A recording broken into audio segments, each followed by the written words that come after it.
Wadimor, tentu sarung kita.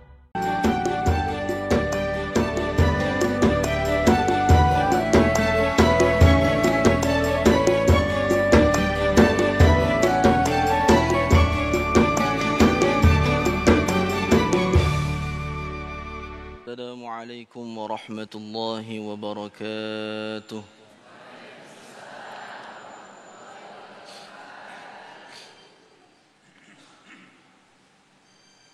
أعوذ بالله من الشيطان الرجيم.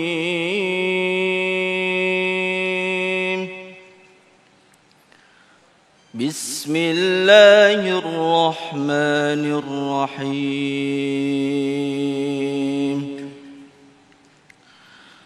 ثم بدلنا مكان السيئة الحسنة حتى عفوا وقالوا قد مس آباءنا الضراء والسراء فأخذناهم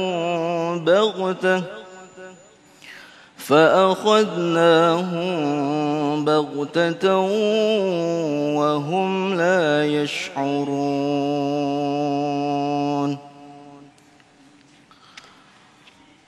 ولو أن أهل القرى آمنوا واتقوا لفتحنا عليهم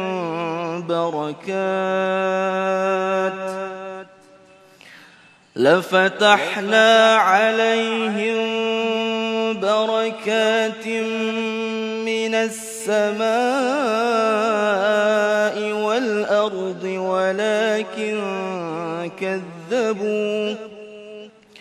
ولكن كذبوا فأخذناهم بما كانوا يكسبون.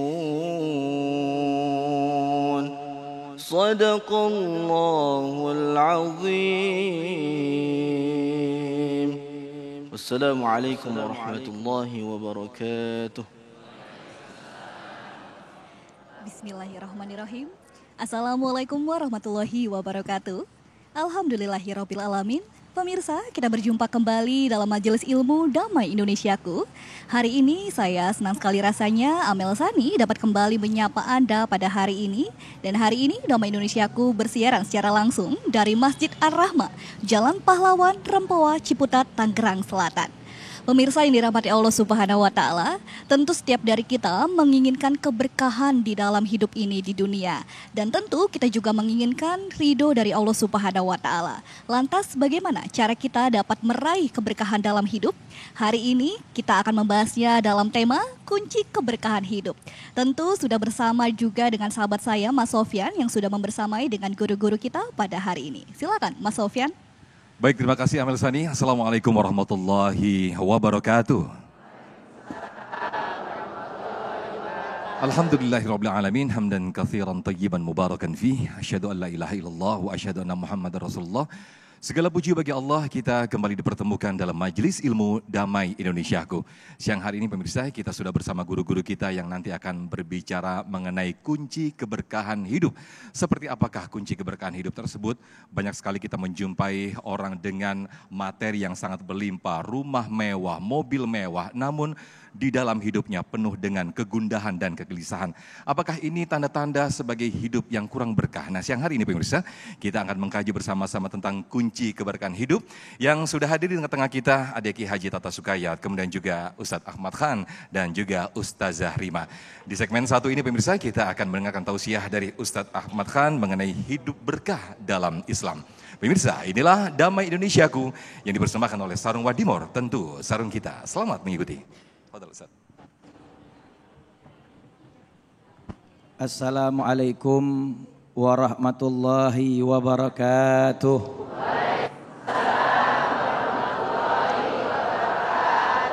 Alhamdulillah wassalatu wassalamu ala Rasulillah Sayyiduna Muhammad ibn Abdillah wa ala alihi wa sahbihi wa man nasarahu wa walah wa ba'du. Segenap jamaah damai Indonesiaku TV One yang dirahmati oleh Allah Subhanahu wa taala, dan juga seluruh jamaah Masjid Ar-Rahmah Rempoa Ciputa Tangsel yang insya Allah senantiasa diampuni oleh Allah Subhanahu wa taala, serta para guru damai Indonesiaku yang dirahmati oleh Allah Subhanahu wa taala.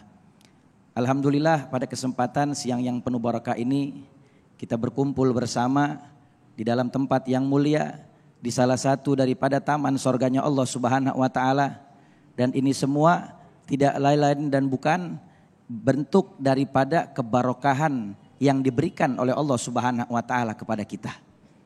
Bicara masalah barokah, barokah itu ulama mendefinisikan seperti Al-Imam Nawawi mengatakan bahwasanya barokah itu adalah ziyadatul khair, bertambahnya kebaikan.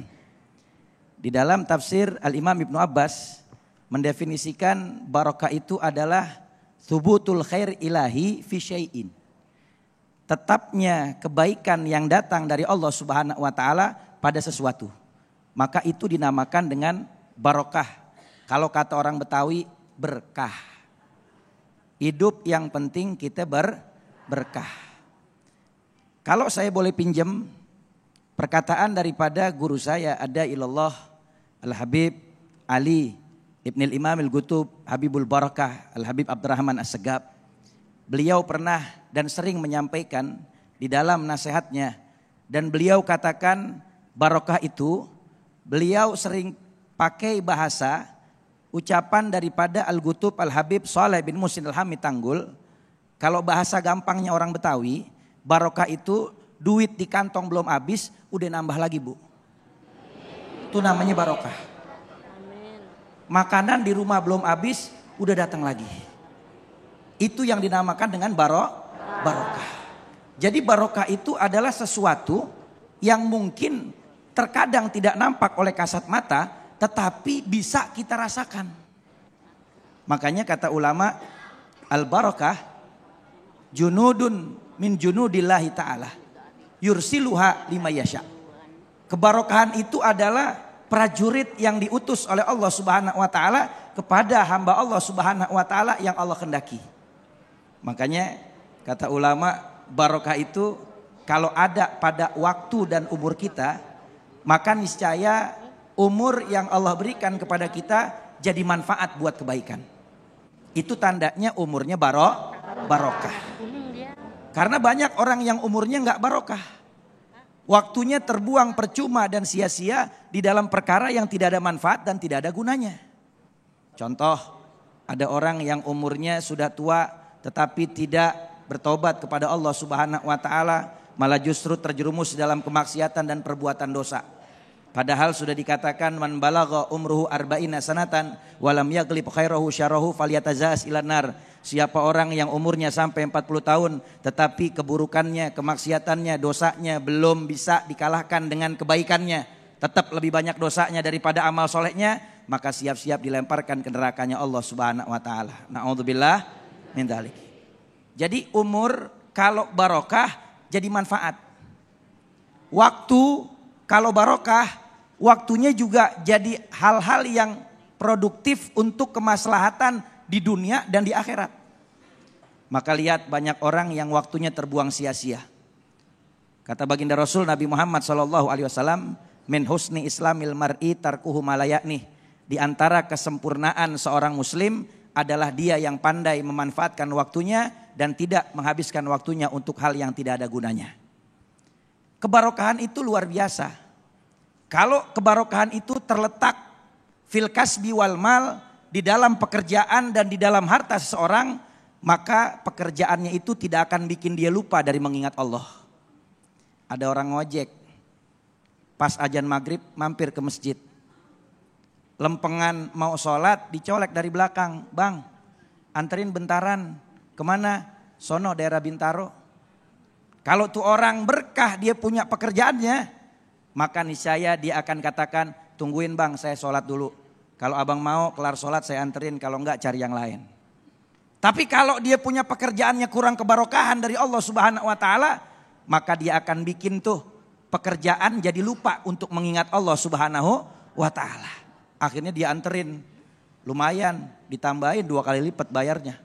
Dia pikir bakal dapat waktu maghrib, ternyata di jalan macet. Akhirnya maghribnya nggak dapat, bikin dia lupa dari mengingat Allah.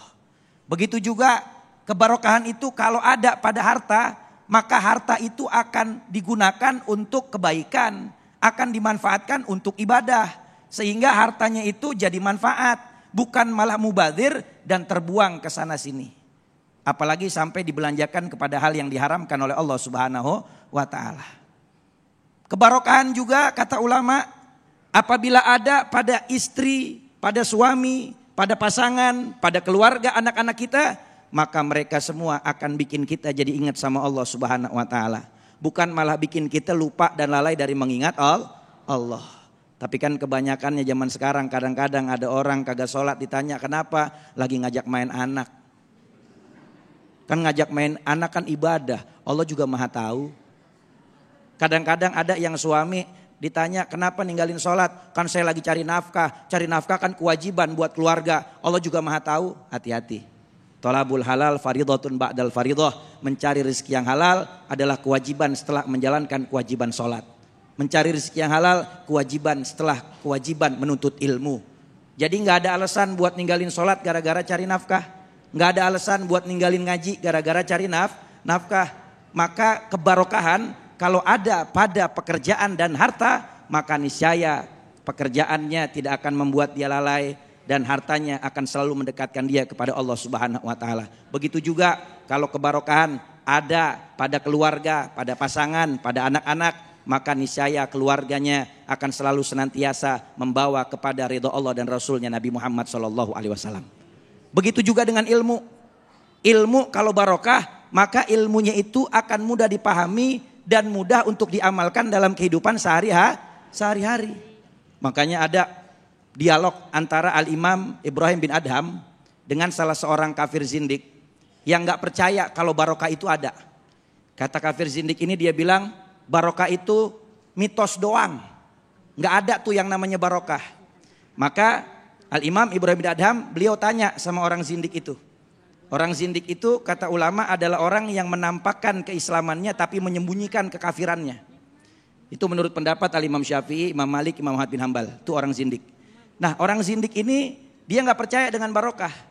Kata Imam Ibrahim bin Adham, dia katakan kalau kamu tidak percaya dengan barokah, coba kamu lihat di buminya Allah Subhanahu wa ta'ala ini lebih banyak mana populasi anjing dengan kambing. Populasi anjing dengan kambing. Lalu dia berpikir dan dia jawab, saya perhatikan kayaknya lebih banyak kambing daripada anjing.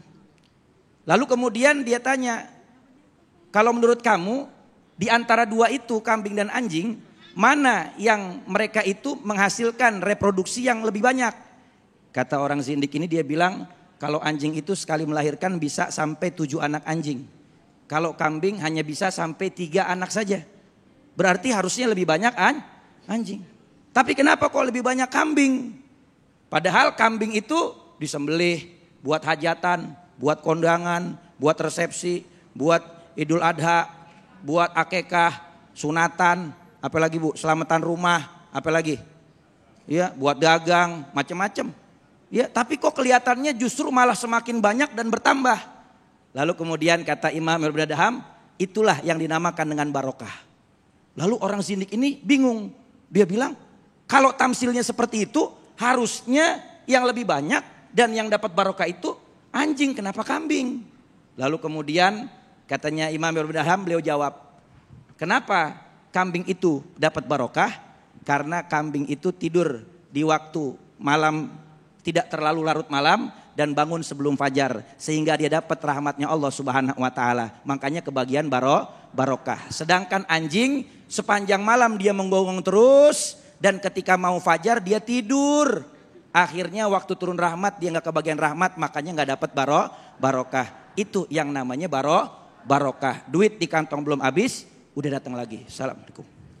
Waalaikumsalam warahmatullahi wabarakatuh. Masya Allah, luar biasa sekali penjelasan dari guru kita Ustadz Ahmad Khan. Bagaimana hidup yang berkah itu tidak selalu atau tidak selalu identik dengan apa yang berkaitan dengan jumlah materi yang banyak. Namun selalu menghadirkan kebermanfaatan baik dalam diri sendiri maupun bagi orang lain. Lalu seperti apakah tanda-tanda kehidupan yang berkah itu? Insya Allah di segmen kedua nanti Ustaz Zarima akan menjelaskan kepada kita semuanya. Tetaplah di Damai Indonesiaku, sesaat lagi kami akan kembali.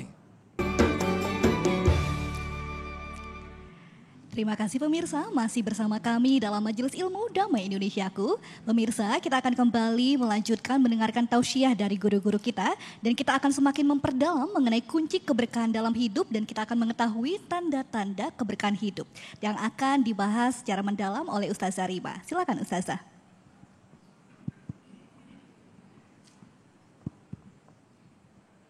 Bismillahirrahmanirrahim. In the name of Allah, the most gracious, the most merciful. Assalamualaikum warahmatullahi wabarakatuh.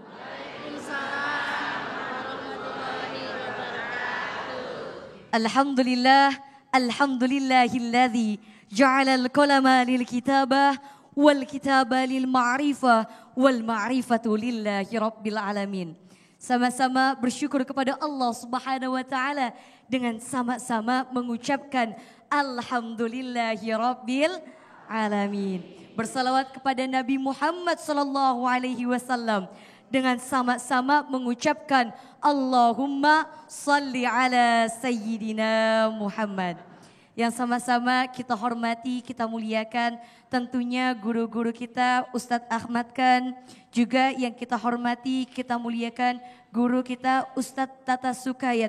Yang Masya Allah Bunda Ayahanda luar biasa. Beliau-beliau ini dari awal senyumnya mereka, rumahnya megah, mobilnya mewah, rajin sedekah, bolak-balik ke Mekah. Makanya hidupnya penuh dengan berkah. Amin ya Rabbal Alamin. Yang juga kita hormati, kita muliakan Ustadz Sofyan. Yang kita hormati, kita muliakan pengurus DKM Masjid Ar-Rahmah beserta jemaah. Dan juga yang saya hormati, saya muliakan, saya banggakan nih. Bapak-bapak, ibu-ibu jamaah Damai Indonesiaku TV One yang dimuliakan oleh Allah Subhanahu wa taala. Ibu apa kabar Bu? Alhamdulillah sehat Bu. Badannya sehat, kantongnya sehat. Masya Allah, ibu-ibu Pak kalau ditanya kantong jawabannya kenyang semua, kenceng alhamdulillah. Bapak-bapaknya sehat Pak? Ya Allah senyumnya dari awal sampai akhir senyum mulu Bu. Alhamdulillah, ya Allah hari ini kita bisa kumpul dalam majelis ilmu. Man kharaja fi talabil ilmi fa huwa fi sabilillahi hatta yarji'a. Barang siapa yang keluar untuk menuntut ilmu, maka dia fisabilillah sampai ia pulang ke rumah. Dan alhamdulillah siang hari ini kita kumpul dalam majelis ilmu. Berkumpul bersama orang-orang yang saleh dan salehah. Mudah-mudahan hidup kita semua penuh dengan keberkahan. Amin ya Rabbal Alamin. Tadi sudah dijelaskan oleh guru kita tentang hidup yang penuh dengan keberkahan. Ayahanda, bunda sebetulnya banyak sekali tanda-tanda hidup yang penuh dengan keberkahan. Tapi di sini kita mungkin akan ngebahas tentang 4S tanda hidup penuh dengan keberkahan. Kenapa Ustazah kok disingkat? Disingkat sengaja Pak, sengaja Bu, agar apa yang kita dengarkan bisa kita apalkan dan juga bisa kita amalkan insya Allah. Jadi sebetulnya banyak sekali tanda-tanda hidup yang penuh dengan keberkahan. Yang pertama, kalau kita hidupnya berkah, salah satu tandanya yaitu selalu merasakan kerinduan kepada Allah Subhanahu wa taala. Dahsyat luar biasa. Allah Subhanahu wa taala berfirman dalam Al-Qur'an. Allah berfirman dalam Al-Qur'an surah Al-Baqarah, surah kedua, juz kedua, ayat 152, ada di halaman 23, tepatnya di sebelah kanan satu ayat sebelum terakhir. A'udzubillahi minasyaitonirrajim. Bismillahirrahmanirrahim. Fadhkuruni adzkurkum washkuruli wala takfurun. Ingatlah kepadaku, maka aku akan ingat kepadamu. Ayahanda, bunda, Dalam ayat ini Allah menggunakan kata-kata yang indah. Kata Allah, kalau kita ingat sama Allah, maka pasti Allah akan ingat kepada kita. Makanya bapak-bapak, ibu-ibu tadi sudah disebutkan. Yang pertama yaitu kalau hidup kita berkah, tandanya kita selalu merasakan kerinduan dari Allah Subhanahu wa Ta'ala. Nih bapak-bapak sama ibu-ibu rindu gak sama Allah? Masya Allah, wajah-wajah calon penghuni surga. Katanya kalau kita rindu sama Allah, jangankan sama Allah Pak, jangankan sama Allah Bu. Kalau kita rindu sama manusia aja biasanya sering kita ingat-ingat, biasanya sering kita sebut-sebut. Nah kalau kita rindu kepada Allah, yuk sama-sama sholatnya kita jaga. Sesungguhnya bunda, ayahanda, kalau kita jaga sholat kita maka hidup kita akan penuh dengan keberkahan. Dimana ayahanda, bunda, sholat secara istilah fikih merupakan gerakan yang dimulai dengan takbiratul ihram dan diakhiri dengan salam. Semua yang kita kerjakan dalam sholat bernilai ibadah dan akan mendapatkan pahala dari Allah Subhanahu wa Ta'ala. Tapi kadang-kadang kalau kita lagi sholat ada aja godaannya. Ini setan demen banget goda kalau kata orang Betawi. Kalau kita lagi sholat barang hilang bisa ketemu. Betul apa betul Bu? Kadang juga lagi sholat nih Pak, Bu. Allahu Akbar, rakaat pertama atau kedua ya? Masya Allah, ini yang ketawa kayaknya berpengalaman semua. Jadi tanda kita hidupnya penuh dengan keberkahan, salah satunya yaitu kita merindukan Allah Subhanahu wa Ta'ala. Selain harus kita jaga sholatnya, mudah-mudahan sholat kita mulai hari ini kita perbaiki. Jangan sampai sholatnya buru-buru Bu, ya Allah kayak dikejar apaan tahu. Nah kuncinya agar sholat kita khusyuk, kita anggap sholat yang sedang kita kerjakan adalah sholat terakhir kita. Insya Allah kalau kita anggap sholat yang sedang kita kerjakan adalah sholat terakhir kita, maka sholat kita akan lebih khusyuk lagi. Selain jaga sholat tadi juga mungkin kita harus jaga bacaan Al-Quran kita. Ma huwal Quran? Apa itu Al-Quran? Al-Quran huwa kitabul muslimin. Kitabnya umat muslim. Anazzalallahu ala sayyidina Muhammad. Yang diturunkan kepada Nabi Muhammad biwasitati Jibril. Melalui wasilah malaikat Jibril. Untuk apa Al-Quran diturunkan? Untuk hudal linnas. Petunjuk bagi manusia. Mudah-mudahan kita semua yang hadir di sini, Jamaah Damai Indonesia TV One, dimanapun berada, hidup kita penuh dengan keberkahan. Amin ya Rabbal Alamin. S yang pertama yaitu kita selalu merindukan Allah Subhanahu wa Ta'ala. Sekarang S yang kedua Bu. Pak, kalau hidup kita berkah, tandanya kita selalu sabar ketika menghadapi ujian. Allah Subhanahu wa Ta'ala berfirman dalam Al-Quran, Ya ayyuhalladzina amanu ista'inu bis-sabri was-salah. Di sini Allah menggunakan kata-kata yang sangat indah. Ada kata-kata Ya ayyuhalladzina amanu. Wahai orang-orang yang beriman. Bukan lagi menggunakan kata-kata Ya ayyuhannas. Wahai manusia. Tapi dalam ayat ini Allah khususkan Ya ayyuhalladzina amanu. Kalau kita merasa terpanggil orang-orang yang beriman, maka kita mohon pertolongan kepada Allah dengan sabar dan juga sholat. Namanya juga kehidupan ya Pak. Bu, ada aja cobaannya, ada aja ujiannya. Kita diuji sama Allah. Jalan aja kadang ada lurus, ada naik, ada turun. Betul Bu? Terus juga kehidupan kita selalu berputar. Ada saatnya di atas, ada saatnya di bawah. Kadang kita diuji oleh kesehatan, kita harus sabar. Kadang kita diuji oleh rezeki, oleh ekonomi, kita harus sabar. Kadang kita diuji oleh keluarga, kita juga harus sabar. Hidup itu penuh ujian, makanya kalau kita hidupnya berkah, yang kedua kita selalu sabar ketika menghadapi masalah. Kata Allah, Innallaha ma'as sabirin. Sesungguhnya Allah bersama dengan orang-orang yang sabar. Saya yakin mudah-mudahan kita semua yang hadir di sini, kita hidupnya penuh dengan kesabaran dan juga penuh dengan keberkahan. Yang pertama selalu rindu Allah. Yang kedua, selalu sabar ketika menghadapi masalah. Yang ketiga, yang gak kalah pentingnya, yaitu selalu istiqomah dalam berbuat kebaikan. Wa ma khalaqtul insan wal jinna illa liya'budun.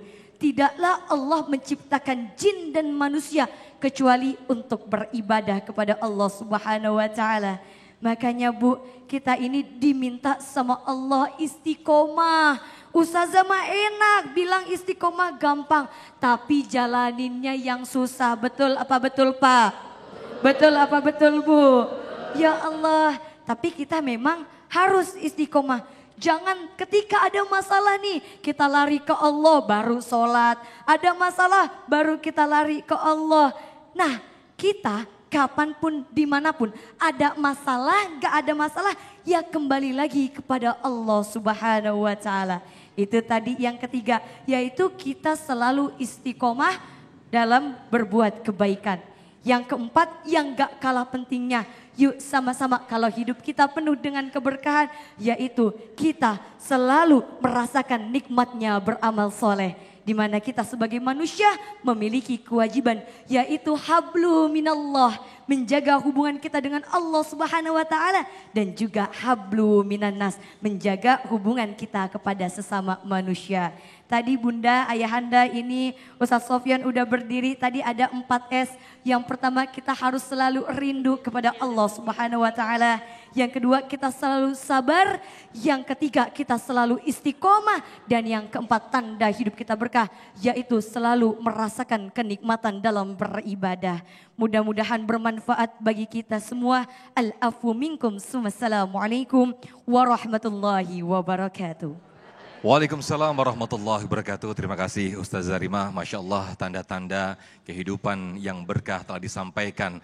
Dari poin-poin yang disampaikan oleh guru kita tadi, betapa tidak disinggung sedikit pun mengenai materi atau harta yang berlimpah. Namun justru segala apa yang ada di dalam batin kita, yaitu kerinduan terhadap Allah Subhanahu wa taala. Kemudian istiqomah selalu menjalani kehidupan dengan baik dan selalu taat kepada Allah Subhanahu wa taala. Mudah-mudahan kita merasakan tanda-tanda tersebut dalam kehidupan kita. Amin, amin ya rabbal alamin.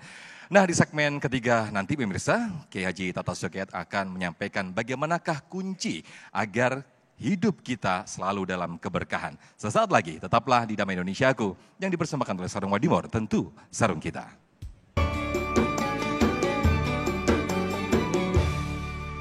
Baik, alhamdulillahirrahmanirrahim, Masya Allah, tabarakallah, kita kembali di Damai Indonesiaku dengan tema kita yang sangat menarik sekali, bagaimana kunci keberkahan dalam hidup. Guru-guru kita tadi telah menyampaikan diantaranya adalah tanda-tanda kita merasakan hidup yang berkah. Lalu bagaimanakah kunci agar kita meraih kehidupan yang berkah tersebut? Insya Allah Kiai Haji Tata Sukiyat akan menyampaikan kepada kita semuanya. Tafadhol.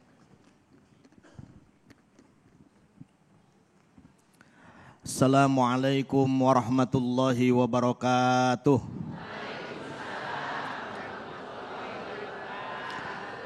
Alhamdulillahilladzi an'amana bini'matil imani wal islam.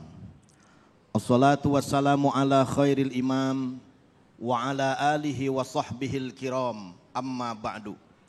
Para alim ulama, para kiai, para habaib, wabil khusus guru-guru kita yang hadir di depan kita, Al-Ustadz Ahmad Khan, Ustadz Sofyan, dan Ustadzah Rima yang telah menyampaikan pesan-pesan penting buat kita.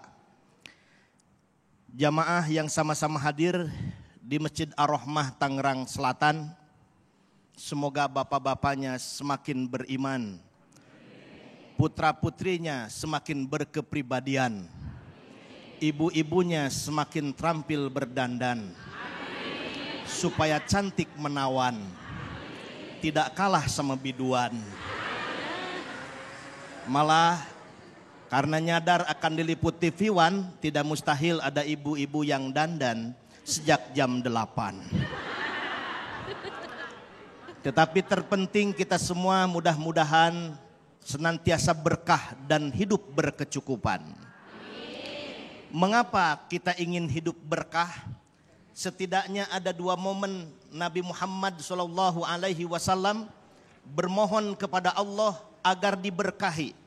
Masuk bulan Rajab beliau berdoa, Allahumma barik lana fi Rajab wa Sya'bana wa ballighna Ramadan. bertemu dengan pengantin baru, beliau berdoa, barakallahu lak wa baraka alaik wa jama'a bainakum fi khair. Sehingga satu-satunya harapan dan cita-cita kita semua, sebagaimana Nabi contohkan, kita ingin hidup ini berkah. Buah semangka, buah belewah. Semoga kita hidup makin berkah. Buah belewah di Ciputat, kalau hidup berkah pasti bermanfaat. Buah belewah, buah timun, itu nama buah-buahan. Tapi bisa Bu, buah belewah, buah timun, kolang kaling. Kalau hidup berkah, tidak banyak melamun dan pikiran tidak pusing-pusing. Alhamdulillah. Karena kalau hidup tidak berkah, sekalipun kita punya ilmu, ilmunya hanya menghantarkan menjadi pribadi hamman. Kalau dia punya harta, hartanya hanya menghantarkan pribadinya pribadi korun. Kalau dia punya jabatan, hanya menghantarkan pribadinya laksana Fir'aun. Bukan sebagai pelindung rakyat, tetapi sebagai pemeras, penindas, dan perampas hak-hak rakyat yang sedang sekarat. Naudzubillahimin. Inilah pentingnya berkah. Apa yang disebut berkah? Dalam istilah bahasa Arab, berkah itu dipahami sebagai ziyadatul khair, bertambah-tambahnya kebaikan. Berkah menurut Syekh Muhammad Ali As-Sabuni dalam Safwatut Tafasir, ziyadah wa munadhabah. Berkah adalah bertambah dan berkembang. Berkah kata orang Sunda, saeutik mahi lobanya sa. Paham?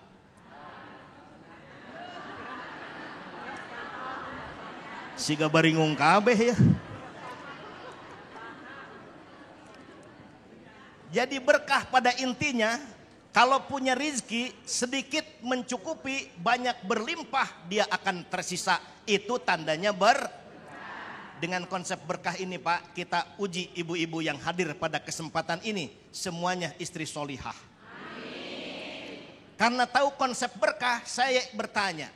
Ibu-ibu kalau dikasih nafkah oleh suami, pilih yang mana? Sedikit tapi berkah, atau banyak tapi tidak berkah? Jangan nekat. Pertanyaan ketiga belum saya keluarin.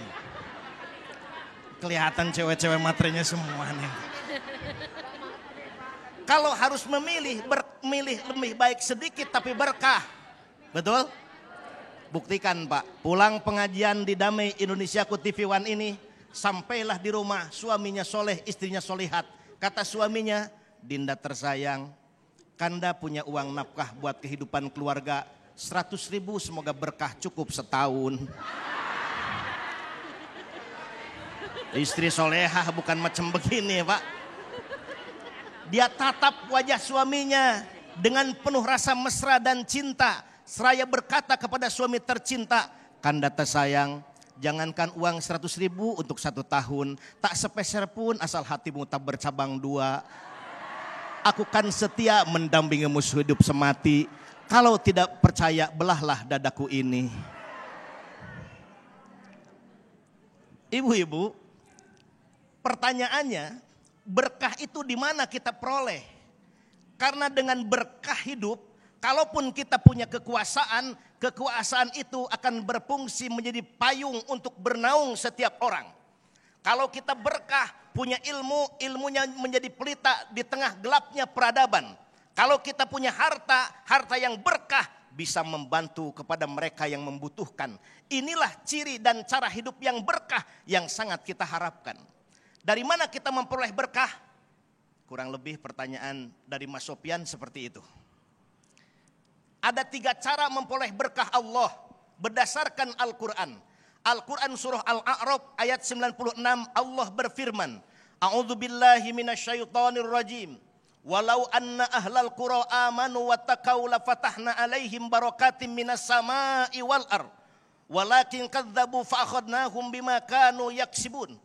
Ada 2 cara meraih berkah Allah. Amanu wattaqau, beriman dan bertakwa kepada Allah.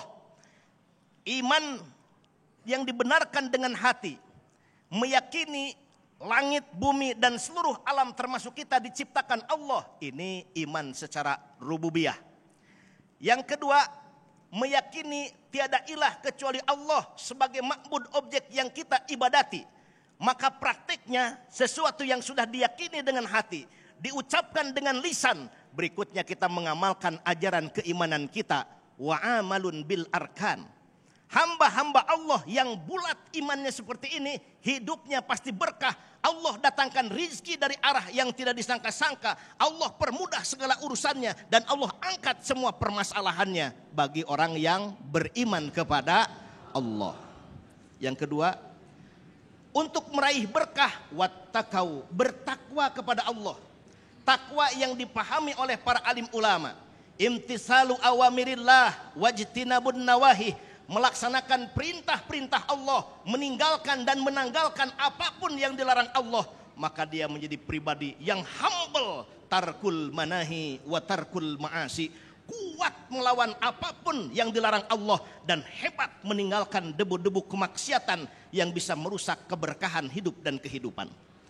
Di antara kunci sukses belajar itu bukan hanya semata-mata mengenalkan aspek kognitif. Dia baca, mengkritisi, mendengar. Al-Quran menyebut wa ja'ala lakumus sam'a wal absara wal af'idah. Ada keterlibatan fuad, ada keterlibatan hati, karena al-ilmu nurun wa nurullah la yuhdalil asi. Ilmu Allah itu bagaikan cahaya, dan cahaya Allah tidak akan tembus kepada pelaku maksiat. Jadi tong, mana yang muda-muda? Oh ini abah ya, bah. Kalau belajar pengen sukses, belajar ilmu di majlis taklim pengen sukses, di antara hal yang harus kita perhatikan adalah tarkul manahi wa tarkul ma'asi, tinggalkan apa yang dilarang Allah dan jauhi segala kemaksiatan. Pun demikian dengan ekonomi kita, bukan hanya capek, peras keringat, banting tulang, bersimbah peluh, tetapi yang harus kita utamakan sambil berusahanya, jauhi segala kemaksiatan. Ingin bahagia lahir batin berkeluarga, jauhi kemaksiatan. Dan yang ketiga, biar kita mendapatkan berkah Allah, Bani Israel ayat pertama. Ketika Nabi menghadapi tahun kesedihan, Allah berangkatkan minal masjidil haram ilal masjidil aqsa alladzi barakna haulahu. Siapa yang ingin mendapatkan berkah, jadilah pencinta masjid, jadilah ahli-ahli masjid, jadilah para pemakmur masjid. Insya Allah hidup kita berkah. Amin ya robbal. Wallahul muwaffiq ila aqwamit thoriq. Wassalamualaikum warahmatullahi wabarakatuh. Waalaikumsalam warahmatullahi wabarakatuh. Masya Allah, tiada kata lain selain meningkatkan ketakwaan dan keimanan kita. Itulah untuk meraih kunci kebahagiaan atau keberkahan di dalam hidup. Nah, kita akan perdalam di segmen keempat nanti. Di sesi tanya jawab sudah ada rekan saya Amel yang sudah bersama jamaah. Silakan Amel. Terima kasih Mas Sofyan. Pemirsa, kini saatnya kita memberikan kesempatan untuk jamaah yang ingin bertanya. Di samping saya sudah ada salah satu jamaah dari Masjid Ar-Rahmah. Assalamualaikum Ibu. Waalaikumsalam. Dengan siapa namanya Ibu? Ibu Saptadini. Baik, Ibu Dini begitu ya. Ibu Dini pertanyaannya apa Ibu? Monggo. Ya, saya mau bertanya langsung ya. Pertanyaan saya, dengan berbakti kepada orang tua dan taat kepada orang tua, itu banyak sekali keberkahan. Tetapi kadang banyak, kalau orang tuanya sudah sakit, perlu ekstra perawatan, kadang saudaranya yang banyak bilang gini, berkah, berkah. Tapi dalam hatinya berkah-berkah aja. Nolongin enggak, bantuin duit enggak. Nah itu apa terhapus keberkahan yang saya bilang itu tadi. Baik, Masya Allah, ini pertanyaan yang juga mungkin menjadi pertanyaan untuk Bapak Ibu semua di sini ya Ibu ya. Baiklah pemirsa, tentu kita akan mendengarkan jawaban dari guru-guru kita. Namun usai jeda berikut ini tetaplah bersama kami dalam Damai Indonesiaku.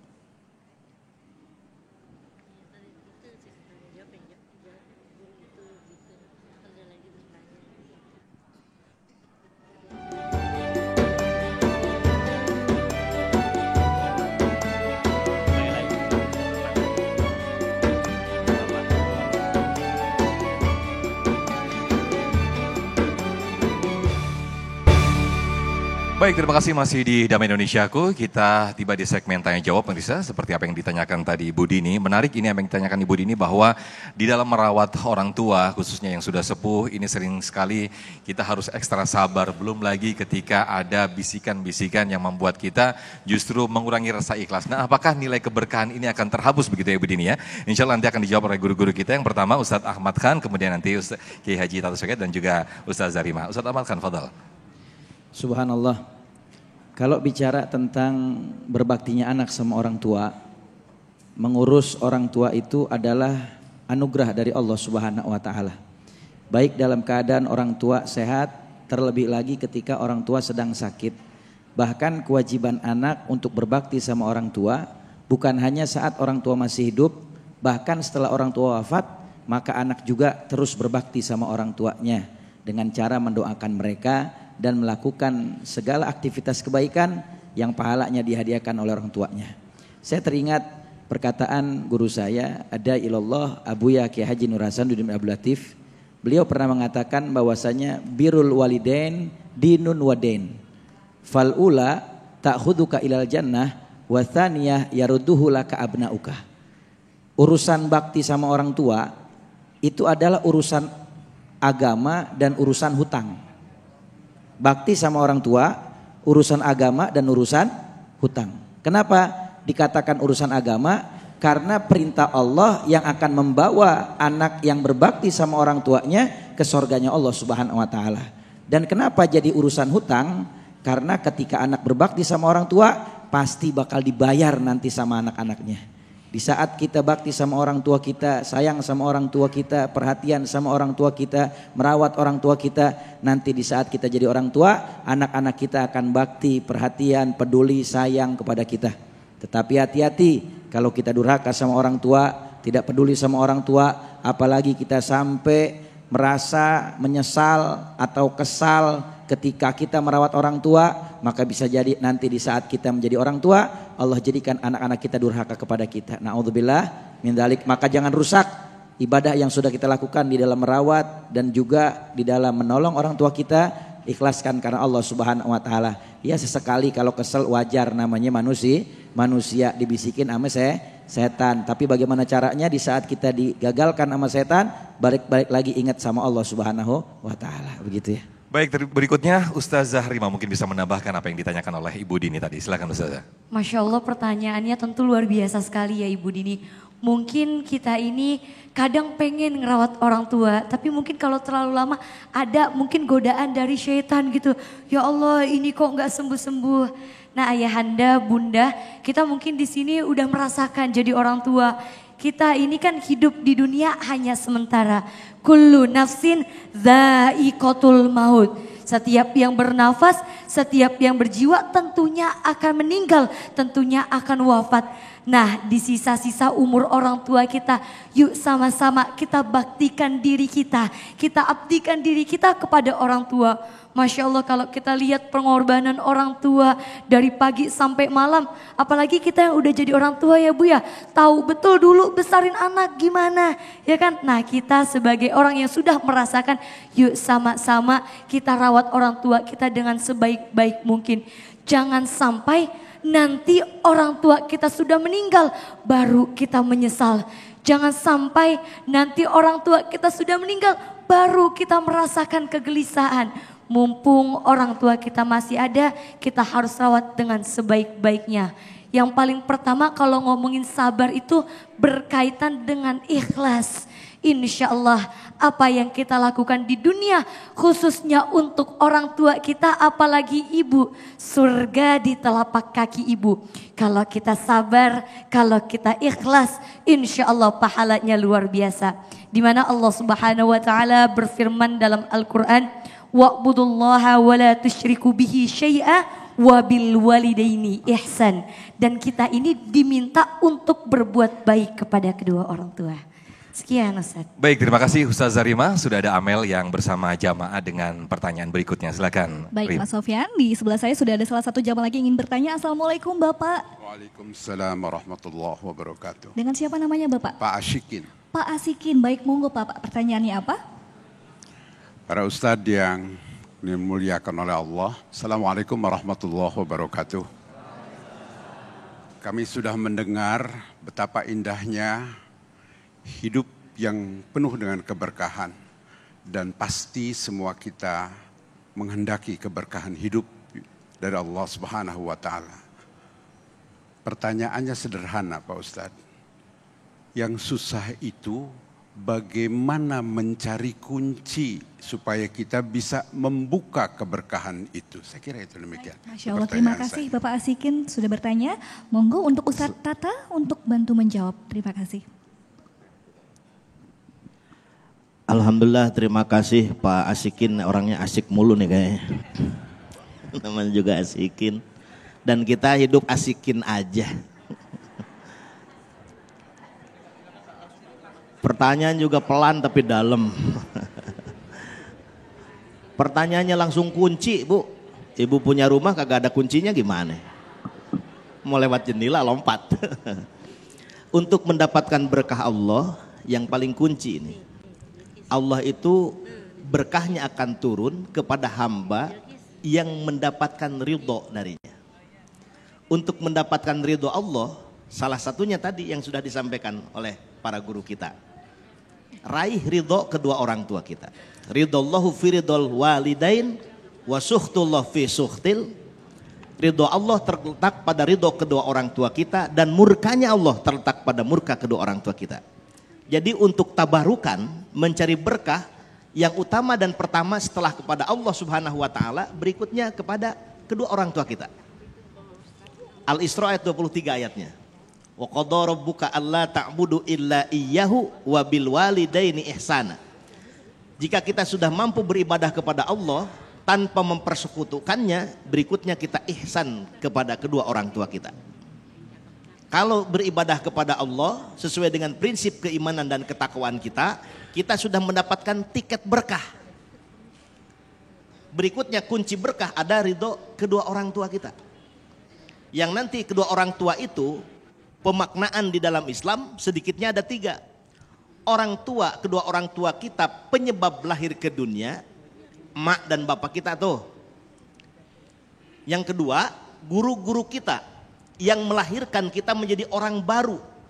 Yang tadinya gelap gulita tiada berpengetahuan menjadi orang baru yang berilmu pengetahuan. Orang tua juga itu. Yang ketiga, mertua yang ngasih pasangan hidup kita.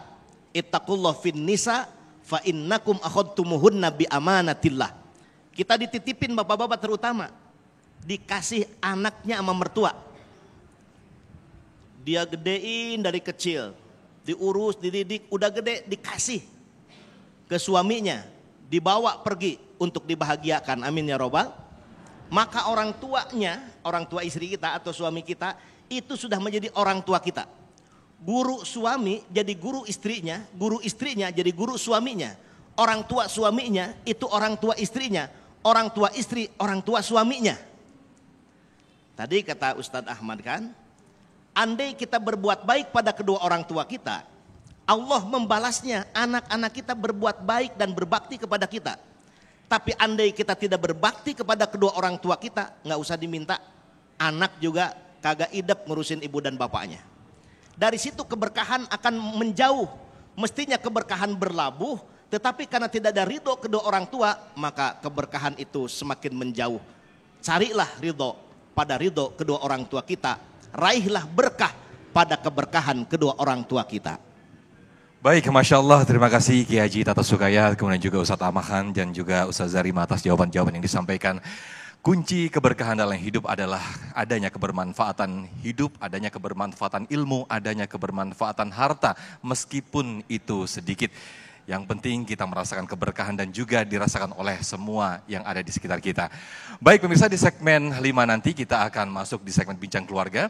Nanti saya bersama Kiai Haji Tata Sukaya dan juga Ustaz Zarimah akan berbicara mengenai hal yang sekarang ini sedang ramai, yaitu tentang perundungan atau banyaknya fenomena bullying yang ini sangat merusak mental. Kita akan berbicara lebih dalam lagi di segmen berikut, tetaplah di Damai Indonesiaku. Pemirsa, terima kasih masih bersama kami dalam Majelis Ilmu Damai Indonesiaku. Dan saatnya kita memasuki segmen Bincang Keluarga yang akan membahas tema mengenai perundungan merusak mental. Akan dibahas bersama dengan Ustadz Tata dan juga Ustadz Zarima yang sudah bersama dengan sahabat saya Mas Sofyan. Silakan Mas Sofyan.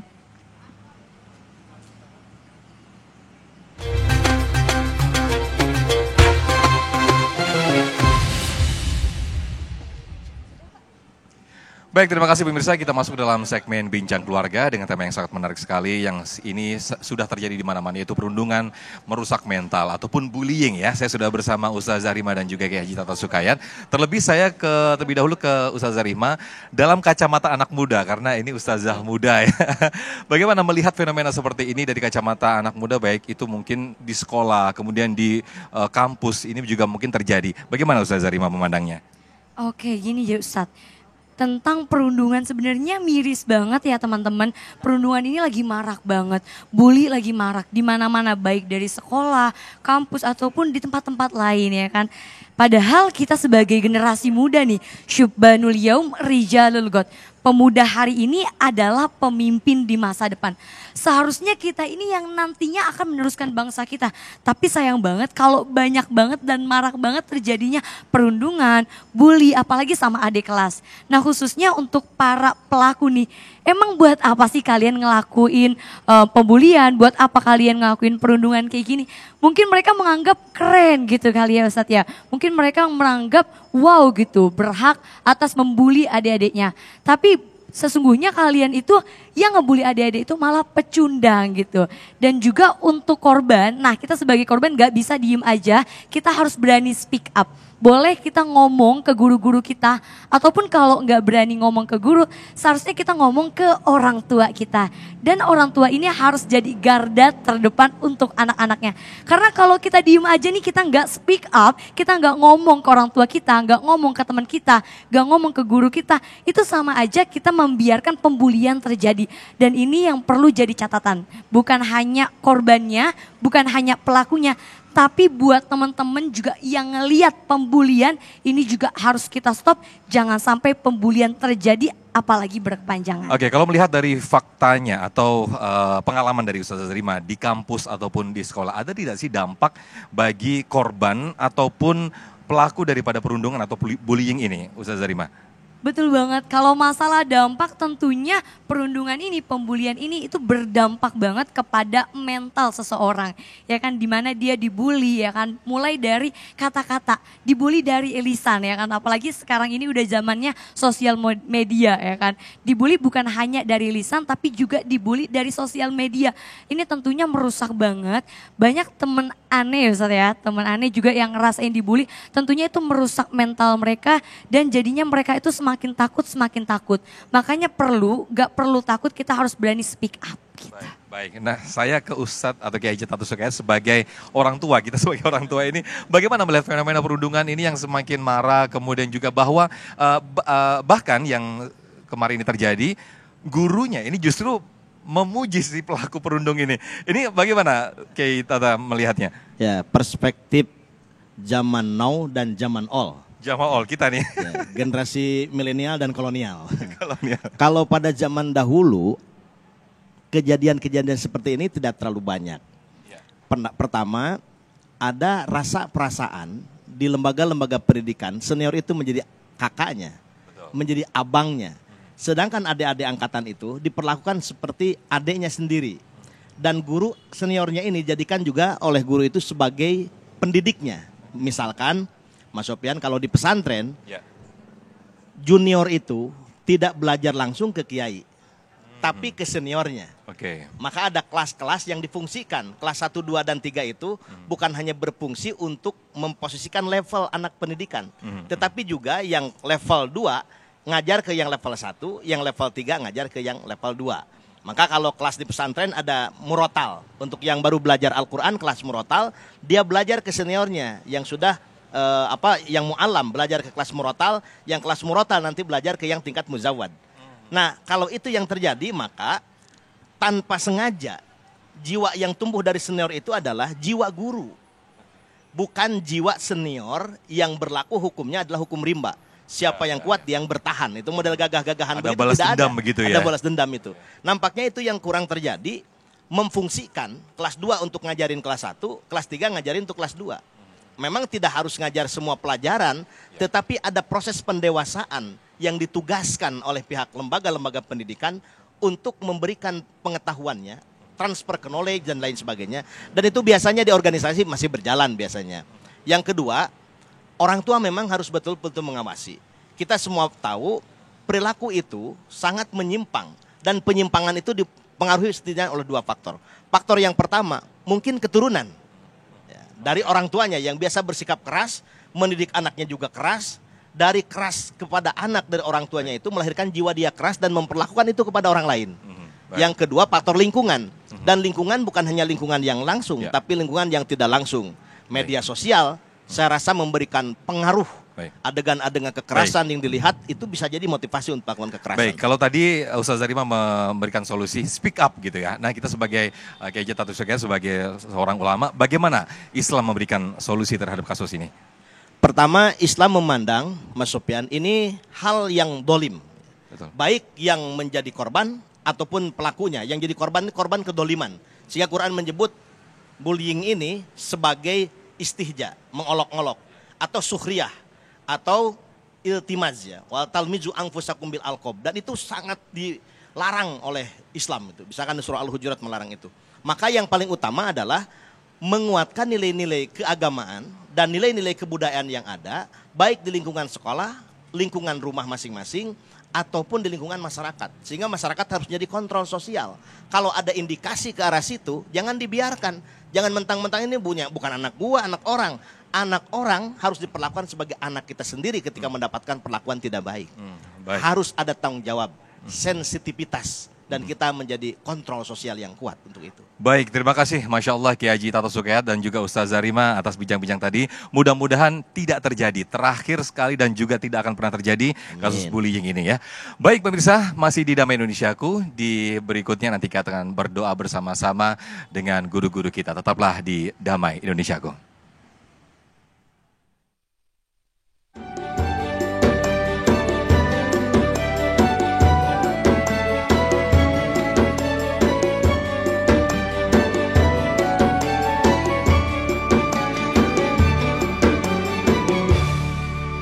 Baik, terima kasih pemirsa. Tidak terasa kita sudah di penghujung program Damai Indonesiaku. Jangan lupa kita besok kembali hadir di jam yang sama. Insya Allah akan dihadiri oleh Habib Abdurrahman Al-Habsyi, kemudian juga Ustadz Fatih Rishad dan juga Ustazah Nabila. Dengan tema diantaranya yaitu mempersiapkan kehidupan setelah kematian. Baik, akhir kata saya Amel Sani. Dan saya Muhammad Sofyan dan juga kru yang bertugas dan juga Sarung Wadimor, tentu saling kita mengucapkan terima kasih. Wassalamualaikum warahmatullahi wabarakatuh.